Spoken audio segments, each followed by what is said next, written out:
Hello folks, today we are doing a gas inspection, and what I wanted to share with you is what the gas company or gas inspection company that we're using, Glassmeyer Mechanicals, has shared with me. And now we have an aluminum gas line here, and that's something we don't hardly ever see is aluminum. Now it's really soft material. Now I don't know if you can see this or not here, but right in here it's actually kinked. So that's a problem. So actually it's failed. I'm going to show a flashlight on this if I can. Bear with me for a minute so we can share with this here. So you can see that right there is kinked. And so that's failed because it is so soft. But now just remember, whenever you're using aluminum like this, it can never have any compression fittings. It all has to be flared fittings. I'm going to take my light off so we can see it better.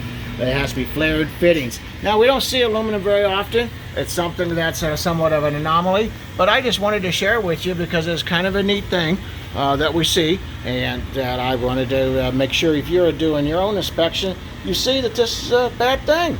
Well, thank you for watching our videos, folks. This is Troy Galloway, owner of Galloway Building Services. We make sure that your job is done right, you're getting what you paid for, and you're not getting ripped off. Then that's that motto of our company. Give us a call. I'd love to be able to help you, and you'll find out why we are the highest rated reviewed inspection company in the Midwest. Have a great day.